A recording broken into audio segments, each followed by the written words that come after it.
بنورنا الدنيا وننشر في الفضاء أملا ونعلي عزم همتنا فمن طلب العلا وصل.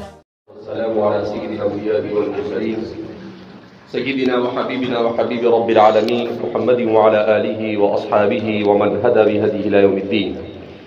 وبه قال حدثنا أبو كريب قال حدثنا وكيع قال حدثنا زكريا بن إسحاق المكي قال حدثنا يحيى بن عبد الله بن صيفي عن أبي معبد عن ابن عباس رضي الله عنهما وعنهم أجمعين أن رسول الله صلى الله عليه وسلم بعث معاذا إلى اليمن فقال له إنك تأتي قوما أهل كتاب فادعوهم إلى شهادة أن لا إله إلا الله وأني رسول الله فإنهم أطاعوا لذلك فاعلمهم أن الله افترض عليهم 5 صلوات في اليوم والليلة فإنهم أطاعوا لذلك فأعلمهم أن الله قد افترض عليهم صدقة أموالهم تؤخذ من أغنيائهم وترد على فقرائهم فإنهم أطاعوا لذلك فإياك وكرائم أموالهم واتقي دعوة المظلوم فإنها ليس بينها وبين الله حجاب. روایت کو لانے کا مقصد زکوٰۃ کی تفصیلات کو بیان کرنا ہے. البتہ حدیث سے مستفاد جو چیزیں ہیں اور فوائد حدیث ہے وہ یہ ہے، نمبر 1 کہ مسلمانوں پر ضروری ہے کسی سے قتال کرنے سے پہلے انہیں قتال کی دعوت دے، اور اگر وہ قتال سے پہلے توحید کو قبول کر لے تو ٹھیک ہے، ورنہ انہیں جزیے کی دعوت دے کہ تمہیں جزیہ دینا ہوگا، اور وہ جزیے سے بھی انکار کر دے تب جا کر تیسرے نمبر پر آخری درجے میں ان سے قتال کیا جاتا ہے. اور قتال میں بھی رسول اللہ صلی اللہ علیہ وسلم نے جن تعلیمات کو ذکر کیا ہے ان تعلیمات میں انہی لوگوں سے قتال کیا جائے جو لوگ قتال کے در پر. اسلام میں اس چیز کا جواز نہیں ہے کہ دشمن کے ہر فرد کو قتل کر دیا جائے. اسی لیے نبی کریم صلی اللہ علیہ وسلم نے ارشاد فرمایا لا تقتلوا النساء ولا الصبيان ولا الكهول ولا تحرقوا الاشجار. آپ صلی اللہ علیہ وسلم کی تعلیمات میں کہ بچوں کو، عورتوں کو، بوڑھوں کو قتل نہ کرو، ایسے کمزوروں کو قتل نہ کرو جو قتال کے در پر نہ ہو، درختوں کو نہ کاٹو، کھیتی میں آگ نہ لگاؤ، گھروں کو منہدم نہ کرو. تو عام طور پر جنگ میں جتنی بھی خرابیاں ہوتی ہیں اسلام نے ان تمام کے تمام خرابیوں سے روکا ہے. عام طور پر جو جگہ ہوتی ہے ان جگہوں میں کیا ہوتا ہے، قرآن کریم نے اسے بیان کیا ان الملوک اذا دخلوا قریۃ افسدوها وجعلوا عزۃ اہلها اذلہ، کہ عام طور پر جنگوں کا اگر آپ جائزہ لیں تو یہاں ایسا ہی ہوتا ہے. قرآن نے بہت مختصر الفاظ میں انتہائی جامع منظرکشی کی اور کہا ان الملوک اذا دخلوا قریہ، کہ بادشاہ جب کسی بستی میں فاتحانہ داخل ہوتے ہیں تو کیا کرتے ہیں، جعلوا عزت اہلها اذلہ، افسدوها، پہلے تو اس کو توڑ پھوڑ کر فنا کر دیتے ہیں، عمارتوں کو توڑ دیتے ہیں، کھیتیوں کو جلا دیتے ہیں، درختوں کو کاٹ دیتے ہیں اور ہر کس و ناکس کو قتل کرتے ہیں. جیسا کہ تاریخ میں آپ اٹھا کر دیکھ سکتے ہیں ہلاکو خان، اسی طریقے سے بہت سارے ایسے لوگ جو بظاہر مسلمان تھے مگر حقیقت میں مسلمان اور اسلام سے ان کا کوئی واسطہ نہیں تھا، تیمور لنگ اور اس طرح کے جتنے بھی لوگ گزرے ہیں ان لوگوں نے یہی حرکتیں کی، مگر اسلام نے ان چیزوں سے منع کیا. سیدنا خلیفہ اول حضرت ابوبکر صدیق رضی اللہ تعالیٰ عنہ نے بھی جب مانعین زکوٰۃ اور مدعیان نبوت کے خلاف 11 لشکروں کو مدینہ منورہ سے روانہ کیا، تتحرک 11 لواء من المدینہ المنورہ، تو اس موقع پر بھی آپ نے جو تعلیمات دی ان تعلیمات میں وضاحت کے ساتھ اس چیز کو بیان کیا کہ کسی کو بھی بے قصور قتل نہ کیا جائے. اسی لیے حضرت خالد بن ولید کی بھی ایک موقع پر سرزنش کرنی پڑی کہ مالک بن نویرہ ایک سردار تھا طلیحہ بن خویلد الاسدی کے ساتھ، اور وہ بظاہر اس نے کلمہ پڑھ لیا مگر حضرت خالد بن ولید کو اس کے اوپر اطمینان نہیں ہوا. خالد بن ولید نے کہا کہ بچنے کے لیے کلمہ پڑھتا ہے، آپ نے اسے قتل کر دیا. حضرت ابوبکر تک شکایت پہنچی تو حضرت ابوبکر نے ان کی سرزنش کی. حضرت عمر بھی ساتھ کھڑے تھے. حضرت عمر نے کہا ان کو معذور کر دو. کہا یہ غلط حرکت کی انہوں نے. تو حضرت ابوبکر صدیق رضی اللہ تعالیٰ نے کہا کہ نہیں، ابھی اسلام میں داخل ہونے کو زیادہ عرصہ نہیں ہوا، حدیث و عہد بالاسلام ہے، اتنی مرتبہ انہیں چھوڑ دیا جائے. لیکن انہوں نے تنبیہ کی کہ آئندہ ایسی حرکت نہیں ہونی چاہیے. اسی لیے حضرت عمر رضی اللہ تعالیٰ عنہ کی خلافت میں آنے کے بعد جب دوسری غلطی کی حضرت خالد بن ولید سے ایک اور غلطی ہو گئی کہ ایک شاعر کو آپ نے انعام دے دیا، تو حضرت عمر رضی اللہ تعالیٰ عنہ نے فوراً کو معذور کر دیا تاکہ کبھی بھی مسلمانوں کے یہاں پر اس طرح کی کوئی بھی سنت جاری نہ ہو جو صحابہ کی طرف منسوب کرتے ہوئے لوگ غلط طریقے کو رائج کریں. تو اللہ جزائے خیر عطا فرمائے ہمارے صحابہ کرام رضوان اللہ تعالیٰ اجمعین کو. یہ حضرات خلفاء راشدین جو ہے، اللہ اکبر، ان کی جب تاریخ پڑھے آدمی تو حیران ہو جاتا ہے. ہر چھوٹی سے چھوٹی باتوں پر انہوں نے احکام کو اس انداز میں مرتب اور مدون کیا، ایسا معلوم ہوتا ہے کہ قیامت تک امت کو پیش آنے والے مسائل کو گویا کہ اسلام کی دفعات کی صورت میں انہوں نے متعین کر دیا. جہاں صحابہ میں اختلاف تھا اس اختلاف کو دور کیا. کسی صحابی نے کہا میں نے ایسا سنا حضور سے، کسی نے کہا میں نے ایسا سنا. پھر ان دونوں کو حضرت ابوبکر، حضرت عمر، حضرت عثمان یہ لوگ ملاتے تھے اور ملانے کے بعد ایک اچھا اب یہ نہیں ہوگا، اب یہ ہوگا. اسی لیے حضور نے کہا کہ خلفاء راشدین کے طریقے کو اختیار کرو، عضوا علیہا بالنواجذ. حضور نے بڑی زبردست تعبیر استعمال کی کہ ان کے طریقے کو مضبوطی کے ساتھ اپنی داڑھوں سے پکڑ کر رکھو. بہرحال تو یہ اسلام کا طریقہ ہے. شاید میں آپ کو سمرقند کا قصہ سنا رہا تھا، برابر یاد رہتا ہے جو قصہ مجھے بھی یہاں آنے کے بعد ابھی یاد آیا. تو مسلمانوں کا یہ طریقہ ہے کہ پہلے توحید کی دعوت دی جائے، دوسرے نمبر پر جزیے کے بارے میں کہا جائے، اور جب ان دونوں کو وہ قبول نہ کرے تب ان کے ساتھ قتال کیا جائے. وجہ اس کی یہ ہے کہ اسلام نے قتال کو ضروری نہیں قرار دیا. قتال ضروری نہیں، قتال ضرورت ہے. قتال ضروری نہیں، قتال ضرورت ہے. فمن اضطر فی مخمصة غیر متجانف لإثم. کیوں؟ اسلام انسانوں کے خون کو بہانے کو پسند نہیں کرتا، یہ اسلام کا مزاج ہے. تو اسلام اس وجہ سے ہر ممکن کوشش یہ کرتا ہے کہ قتال سے گریز کیا جائے، مگر ضرورت پڑے تو پھر پیچھے نہیں ہٹنا ہے. اسی لیے فرماتے ہیں کہ ایک مرتبہ جنگ شروع ہو گئی، اس کے بعد جو میدان کو چھوڑ کر بھاگا اس کی توبہ بھی قبول نہیں ہوتی ہے. میدان سے بھاگنے والے کی توبہ تک کہ قبول نہیں. ایک مرتبہ شروع ہوئی تو ختم نہیں ہوگی، مگر شروع کرنے میں جلد بازی سے اسلام نے گریز کرنے کے لیے کہا. اسی لیے ایک انگریز نے کتاب لکھی ہے جس کا عربی میں ترجمہ ہوا ہے. اس کتاب کا نام ہے الفاتحون الرحماء. مسلمان فاتحین کے بارے میں کیا لکھا اس نے؟ الفاتحون الرحماء، کہ مسلمان فاتحین دنیا کی تاریخ کے بالکل نرالے فاتح ہیں. کہا یہ رحم دل فاتح. انہوں نے مار کاٹنے کا کام نہیں کیا، بلکہ انہوں نے فتح ہونے کے بعد بھی دشمن کو معاف کرنے کے طریقے کو اختیار کیا، جیسا کہ رسول اللہ صلی اللہ علیہ وسلم کا طریقہ رہا. اب سمرقند کی باری آئی تو سمرقند کی طرف جس لشکر کو بھیجا گیا تھا وہ لڑتے ہوئے نکلا اور سمرقند کے پاس جب پہنچا تو چونکہ اس سے پہلے اس علاقے میں جتنی جنگیں ہوئی تھی ان سب جگہوں میں مسلمانوں نے توحید کی دعوت دی، وہ نہیں کیا. انہوں نے مسلمانوں نے جزیے کے لیے کہا، وہ نہیں کیا. تو مسلمانوں کے جو سپہ سالار تھے انہوں نے کہا کہ اب یہ بھی کوئی سیدھی قوم ہے نہیں، سمرقند والے یہ بھی ایسے ہی کرنے والے ہیں. تو انہوں نے توحید کی دعوت نہیں دی، جزیے کے بارے میں بات نہیں کی اور سیدھا اٹیک کر دیا. اور اٹیک کر کر وہ شہر کو تھوڑی دیر میں فتح کر لیا. پورا شہر فتح ہو گیا. مسلمان فاتحانہ اس میں داخل ہوئے. مسلمانوں نے اپنی عادت کے مطابق کوئی قتل و غارت گیری نہیں کی. مسلمانوں نے اپنی پوزیشن سنبھالی، ہر علاقے میں جو وہاں پر کام کرنا تھا وہ کام کیا.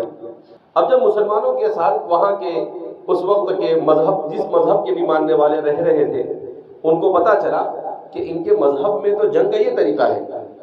تو انہوں نے کہا کہ بھئی ہمارے ساتھ ایسا نہیں ہوا ہے، ہمارے اوپر تو سیدھا اٹیک ہوا. کہا اس کے لیے کیا کیا جائے؟ تو کہا کہ ان کے خلیفہ سے ملاقات کی جائے. تو اس وقت غالباً سلیمان ابن عبد الملک خلیفہ تھے، تو پھر ان کے پاس ان کا وفد گیا اور جا کر شکایت کی کہ بھائی ہمارے ساتھ ایسی زیادتی ہوئی۔ خلیفہ نے کہا کہ بھائی یہ تو قاضی فیصلہ کریں گے۔ تو ان کو تعجب ہوا کہ بادشاہ فیصلہ نہیں کر کر قاضی فیصلہ کرے گا، تو کہا کہ ٹھیک ہے آپ لوگ قاضی کے پاس جاؤ۔ تو اس وقت کو قاضی کے پاس بھیجا گیا، وہ وقت قاضی کے پاس آیا، تو قاضی نے سنا، اور سننے کے بعد سمرقند سے مسلمانوں کے جو جنرل تھے ان کو بلائے، کہا کہ بھئی آپ کے خلاف ہمارے کورٹ میں مقدمہ آیا ہے، آپ کو حاضر ہونا ہوگا۔ وہ حاضر ہوئے۔ قاضی نے ان سے کہا کہ یہ سمرقند کے لوگ ہیں اور ان لوگوں کا یہ کہنا ہے کہ آپ نے ان کو نہ اسلام کی دعوت دی، نہ آپ نے ان کو جزیے کے بارے میں کچھ کہا، اور سیدھا آپ نے اٹیک کیا، کیا یہ بات صحیح ہے؟ اس جنرل نے کہا کہ ہاں بالکل صحیح ہے، اس لیے کہ ہم کو ایسا لگا، ہم نے پہلے والوں پر قیاس کیا کہ بھئی یہ سب ہی علاقہ ایسا ہے، تو آخری شہر بچا تھا، تو ہم نے کہا کہ ان کو بھی ایسے ہی فتح کر لیا جائے۔ کہا کہ نہیں، آپ نے غلط کیا۔ کہا اسلامی عدالت یہ فیصلہ کرتی ہے کہ اسی وقت اس شہر کو خالی کر دیا جائے، مسلمان اس شہر کو کیا کر دے؟ خالی کر دے، اور کوئی بھی وہاں پر رہے گا نہیں، آپ لوگ سب باہر آ جاؤ، اور پھر اس کے بعد ان کو اسلام کی دعوت دو، اور اس کے بعد جزیے کے بارے میں کہو، اگر وہ دونوں کو قبول نہ کرے تو ان کے ساتھ قتال کرو۔ وہ وفد حیران ہو گئے، کیا یہ کیسے لوگ ہیں، کیسا نظام ہے ان کا کہ بادشاہ کی بھی بات نہیں چلتی ہے، قاضی جو فیصلہ کرتا ہے اس فیصلے کے مطابق، اور ایک ایسا شہر جہاں پر قبضہ ہو چکا ہے، مسلمان داخل ہو چکے ہیں اور ساری اس کی ذمہ داری مسلمانوں نے سنبھال لی، وہ باہر نکلتے آپس میں گفتگو کرتے ہیں، تو ان کا بڑا کاہن ہوتا ہے، وہ کہتا ہے کہ یہ ایسے ہی فیصلہ کیا ہے، اس کی تطبیق ہوگی ایسا کچھ سمجھ میں آتا نہیں، بعد میں بھی پڑھا نہیں۔ تو کہا کہ ٹھیک ہے، اب وہ لوگ سمرقند پہنچے اور ساتھ ساتھ میں مسلمان جنرل بھی ان کے پیچھے پیچھے پہنچے، انہوں نے وہاں آ کر اعلان کر دیا کہ بھئی مسلمان اس شہر کو خالی کریں۔ جیسے اعلان ہوا، نہ فوج نے کوئی غداری کی، نہ کسی نے مخالفت کی، سارے لوگ اپنا بور یا بستر باندھ کے شہر سے باہر نکلے، تو پورے شہر کے لوگ ان کے پیچھے پیچھے آئے اور ان کے پیچھے آ کر کہا کہ بھائی ہم کو تو تم ہی چاہیے، اس لیے کہ اتنے دنوں میں تمہارے اخلاق، تمہارے عدل اور انصاف کو جو دیکھا ہے ہم سب مسلمان ہو جاتے ہیں، تم آ جاؤ۔ تو پورا کے پورا سمرقند فرماتے ہیں کہ اسلام کے اندر میں کیا ہو گیا؟ داخل ہو گیا۔ یہ تھے اسلام کے اخلاق۔ اس طرح سے دنیا کو اسلام نے فتح کیا، مسلمانوں نے فتح کیا۔ تو مسلمان خون خرابے کو پسند نہیں کرتا ہے، مگر مسلمان بزدلی کو بھی پسند نہیں کرتا ہے۔ اسلام کے اندر میں بزدلی کی بھی گنجائش نہیں ہے کہ زبردستی مارا نہ جائے، مگر چھیڑے تو چھوڑا نہ جائے۔ ایک مرتبہ چھیڑ دیا تو پھر ختم ہو گئی بات، تو پھر آر پار کی جنگ مسلمان لڑتا ہے، اور مسلمان موت کا خوف کرتا نہیں۔ دکتور اسماعیل ہانیہ شہید رحمہ اللہ وہ کہا کرتے تھے، نحن نعشق الموت کما تعشقون الحیات، ہم موت سے ایسے ہی عشق کرتے ہیں جیسے تم زندگی سے عشق کرتے ہو۔ ونحن نعشق الشہادہ، اور ہم شہادت سے عشق کرتے ہیں۔ آج کل ان کی تفصیلات آئی، وہ کیسے شہید ہوئے، تو جس وقت ان پر حملہ ہوا اس وقت قرآن کی تلاوت کر رہے تھے، اور فرماتے ہیں کہ قرآن کی تلاوت، وہ قرآن کا نسخہ پایا گیا جس پر ان کا خون بہا ہوا تھا اور وہ خون سے لطپت ہو چکا تھا۔ تو پھر ان کے بیٹوں وغیرہ سے پوچھا تو کہا کہ ہمارے والد صاحب کی ایک عادت تھی کہ وہ حافظ قرآن تھے، قرأت صبا پڑھے ہوئے تھے، اور ان کو قرآن سے بڑا عشق ہے۔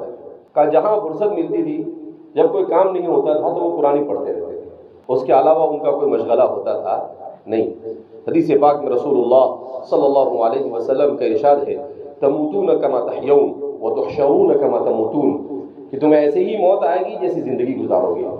جو چیز انسان کی زندگی میں سب سے پسندیدہ ہوتی ہے، اسی چیز کو کرتے ہوئے انسان کو موت آتی ہے، اور پھر انسان قیامت کے دن جب اٹھے گا تو وہ اسی کام کو کرتے ہوئے اٹھے گا۔ اس لیے انسان کو نماز سے عشق ہونا چاہیے، قرآن کی تلاوت سے، اللہ کے ذکر سے، ان چیزوں میں سے کسی چیز سے انسان کو ایسا عشق ہونا چاہیے کہ اللہ کرے کہ اسی چیز کے ساتھ وہ اس دنیا سے رخصت ہو۔ اگر انسان کو گانے سننے، فلموں کو دیکھنے، موبائلوں کی عادت اور غلط چیزوں کی عادت ہے، اللہ نہ کرے، ویسے ہی اگر انسان کو موت آئی تو کل حشر کے اندر بھی وہ اسی طریقے سے اٹھائے جائیں گے۔ اللہ ہم سب کی سوء خاتمے سے حفاظت فرمائے۔ بہرحال اسلام اس وقت مسلمانوں کے درمیان اپنے ایمان کو مضبوط اور مستحکم کرنے کے لیے جن چیزوں کی ضرورت ہے اس میں سب سے زیادہ ضرورت اس بات کی ہے کہ امت کو جہاں اسلامی عقیدے کو مؤثر انداز میں بیان کیا جائے وہیں پر امت کو اسلام کی تاریخ سے واقف کیا جائے کہ اس امت کی تاریخ کیا ہے، کیا ایسی روشن تاریخ رہی۔ اس کے لیے حضرات انبیاء کی سیرت، حضرات صحابہ کی سیرت، ان چیزوں کو امت کے سامنے لانا کیا ہے، بہت ضروری ہے۔ سور من حیات الصحابہ، حیات الصحابہ، ہمارے طلباء کو ان کتابوں کو پڑھنا چاہیے، ان کتابوں کی تعلیم کرنی چاہیے۔ دکتور رأفت پاشا ان کی کتاب ہے سور من حیات الصحابہ، ایسی زبردست کتاب ہے، صحابہ کی زندگی کے درخشاں پہلو، کسی نے اردو میں بھی اس کا ترجمہ کیا ہے، مگر وہ عربی میں پڑھنے سے تعلق رکھتی ہے۔ جن لوگوں کو اگر عربی نہیں بھی آتی ہے تو اگر وہ اس کو بار بار پڑھیں تو آپ کی عربی بھی اچھی ہو سکتی ہے۔ تو اتنے دلچسپ انداز میں اور اتنے مؤثر انداز میں وہ سور من حیات الصحابہ میں حضرات صحابہ کی زندگی کا منظر کھینچتے ہیں کہ ان کی محبت انسان کے دل میں جگہ پکڑ جاتی ہے، اور صحابہ سے محبت کرو تو ایمان خود بخود مضبوط ہو جاتا ہے۔ بہرحال تو اس کے فوائد میں سے ایک بات تو یہ کہ قتال کا اسلام نے جو طریقہ بیان کیا اس طریقے کی طرف گویا کہ اس میں اشارہ کیا گیا۔ دوسرا، اس حدیث سے یہ پتہ چل رہا ہے کہ دن رات میں 5 وقت کی نمازیں یہ مسلمان پر فرض ہے۔ تیسرا، یہ معلوم ہو رہا ہے کہ زکوٰۃ فرض ہے اور اس کی تفصیلات کو بیان کیا گیا۔ اور چوتھا، اس حدیث میں خاص طور پر جن تفصیلات کو ذکر کیا گیا کہ کبھی بھی زکوٰۃ کے وصول کرتے وقت حاکم کے لیے جائز نہیں ہے، وصول کرنے والے کے لیے جائز نہیں ہے کہ وہ بہت زیادہ بہتر اور اچھا مال اس سے اخذ کرے۔ اسی طریقے سے اس حدیث سے یہ بھی پتہ چلا کہ آدمی کے لیے ظلم کی کوئی گنجائش نہیں ہے۔ تحریم الظلم، ظلم حرام ہے، کسی صورت میں بھی آدمی ظلم نہ کرے اور اپنے آپ کو ظلم سے بچانے کی کوشش کرے۔ اس حدیث سے یہ بھی پتہ چل رہا ہے کہ زکوٰۃ یہ کافر کو نہیں دی جا سکتی، صدقہ نافلہ دیا جا سکتا ہے مگر زکوٰۃ یہ کافر کو دی جا سکتی نہیں۔ اس سے استدلال کیا ہے احناف نے کہ کفار یہ مخاطب نہیں ہے اسلام کے فروعی احکام کے، اسلام کے فروعی احکام، نماز یعنی نماز، روزہ، زکوٰۃ، یہ کلمہ پڑھنے کے بعد مکلف ہوتے ہیں۔ اگر کلمہ نہیں پڑھا تو وہ اس کے مکلف ہو سکتے نہیں ہیں، اس لیے کہ کفر ہی اتنا بڑا دھبا ہے کہ اس کے بعد کفر ہی کی سزا پوری نہیں ہوگی تو دوسری سزا کی ان کو ضرورت ہی کہاں پڑنے والی ہے۔ تو اس لیے احناف نے اس روایت سے اس بات کا استدلال کیا ہے۔ اسی طریقے سے اس روایت سے یہ بھی پتہ چل رہا ہے کہ بعض لوگ صرف لا الہ الا اللہ پر اکتفا کرتے ہیں، وہ درست نہیں ہے۔ ادخلوا فی السلم کافہ، ایک مرتبہ مسلمان ہوئے تو آدھا تیتر اور آدھا بٹیر نہیں چلتا ہے، پورے طور پر اسلام میں داخل ہونا ہے، عقیدہ بھی اسلامی ہونا چاہیے اور اعمال بھی اسلامی ہونے چاہیے اور اخلاق بھی اسلامی ہونے چاہیے، اس میں کسی قسم کی کوئی گنجائش آدمی کے لیے باقی رہتی۔ وفی الباب عن الصنابحی، اور اس باب میں صنابحی کی روایت ہے، قال ابو عیسیٰ حدیث ابن عباس رضی اللہ عنہ حدیث حسن صحیح، حضرت عبداللہ ابن عباس رضی اللہ تعالیٰ عنہ کی روایت حسن صحیح ہے۔ امام ترمذی جب اس تعبیر کو استعمال کرتے ہیں حسن صحیح تو ہمارے محدثین فرماتے ہیں کہ وہ صحت کی طرف اشارہ ہوتا ہے۔ جہاں ان کی عبارت حسن صحیح، ان کی خاص ایک طرز عمل ہے امام ترمذی کا کہ وہ حسن صحیح کی تعبیر استعمال کرتے ہیں تو اس سے روایت صحیحہ ہی کی طرف اشارہ ہوا کرتا ہے۔ یہ ان کی طرف سے دکتور بشار العواد کر کے اس زمانے میں علم حدیث میں کام کرنے والا عراق کے بہت بڑے عالم ہیں، گزشتہ کل ہی میں پڑھ رہا تھا، انہوں نے ترمذی کے اوپر، ترمذی کا جو اصل نام ہے وہ ہے السنن الکبریٰ، تو السنن الکبریٰ لامام الترمذی پر انہوں نے 20 سال پہلے کام کیا تھا، بڑی عمر ہے ان کی، 85 شاید 85 سال سے اوپر عمر ہے، علم حدیث کے اوپر بہت بڑا کام کیا انہوں نے۔ ابھی بھی ان کی کتاب آئی المسند المعلل، جتنی بھی حدیثیں ہیں ان پر تعلیل کے اعتبار سے اور سند کے اعتبار سے کلام کرتے ہوئے غالباً 35 جلدوں میں ہے۔ تو انہوں نے لکھا کہ 20 سال پہلے انہوں نے السنن الکبریٰ پر جب کام کیا اس وقت انہیں ایسا لگا کہ امام ترمذی کا منہج یہ صحیح نہیں ہے، تو انہوں نے امام ترمذی پر کچھ اعتراضات کیے۔ تو ان کو کسی نے خط لکھا کہ آپ نے اپنی سنن الکبریٰ کی تحقیق کی ہے اور حاشیے میں امام ترمذی پر اعتراضات کیے، اس کی کیا حقیقت ہے؟ تو انہوں نے، گزشتہ کل کی بات ہے، انہوں نے اس خط کا جواب دیا کہ میں اپنے اس بات سے رجوع کرتا ہوں۔ اب اس کے بعد 20 سال گزرے ہیں اور میں نے دوبارہ اس کتاب پر تحقیق کی تو میں اس نتیجے پر پہنچا انہ عالم جہبدی، کہ انتہائی عظیم عالم ہے، اور میں نے جو کہا ان کے بارے میں غلط کہا ہے۔ ان کا جو اسلوب ہے مجھے تمام محدثین میں سب سے نرالا اسلوب ان کا لگا، اور یہ شخصیت کسی قسم کے اعتراض کی محتاج نہیں ہے، اور کوئی قسم اب میرے ذہن میں ان کے بارے میں کوئی اعتراض اور کوئی سوال باقی نہیں ہے۔ اور اسی میں انہوں نے لکھا کہ حسن صحیح کی جو تعبیر ہے، انہ استعمل مصطلح حسن صحیح فہو حدیث صحیح، تو جب یہ مصطلح استعمال کرتے ہیں حسن صحیح، تو میں نے تحقیق کی تو میں اس نتیجے پر پہنچا کہ ان کے حسن صحیح کا معنی ہوتا ہے حدیث صحیح۔ وہ ابو معبد مولا ابن عباس اسمہ نافذ، ابو معبد حضرت عبداللہ ابن عباس رضی اللہ تعالیٰ عنہ کے آزاد کردہ غلام ہے، ان کا نام نافذ ہے۔ اب بیان کرتے ہیں کہ اس باب میں السنابحی کی روایت ہے، قال ابو عیسیٰ حدیث ابن عباس هذا حدیث حسن صحیح، حضرت عبداللہ ابن عباس کی روایت حدیث حسن صحیح ہے۔ جیسا کہ ابھی بتایا گیا کہ عصر حاضر کے محققین کی رائے ہے کہ آپ کی اصطلاح حسن صحیح یہ حدیث کی صحت کی طرف اشارہ کرتی ہے۔ وہ ابو معبد مولا ابن عباس مولا ابن عباس، اور ابو معبد یہ حضرت عبداللہ ابن عباس کے آزاد کردہ غلام ہے، ان کا نام نافذ ہے۔ اور جیسا کہ اس سے قبل بھی آپ کے سامنے بات آئی کہ یہ ایک ہی راوی ہے جو نافذ کے نام سے روات کے پورے روات کی دنیا کے اندر میں پائے جاتے ہیں۔ فرماتے ہیں کہ وہ فی الباب میں آپ نے اشارہ کیا کہ اس باب میں جو روایت ہے ان روایتوں میں صرف صنابحی کی روایت کی طرف اشارہ کیا، جبکہ اس کے علاوہ بھی بہت ساری روایتیں ہیں۔ حضرت ام سلمہ سے روایت ہے، اور امام احمد اور ابن حبان نے بھی، اور بھی بہت سارے محدثین سے اور حضرات صحابہ سے اس طرح کی روایتوں کو بیان کیا ہے۔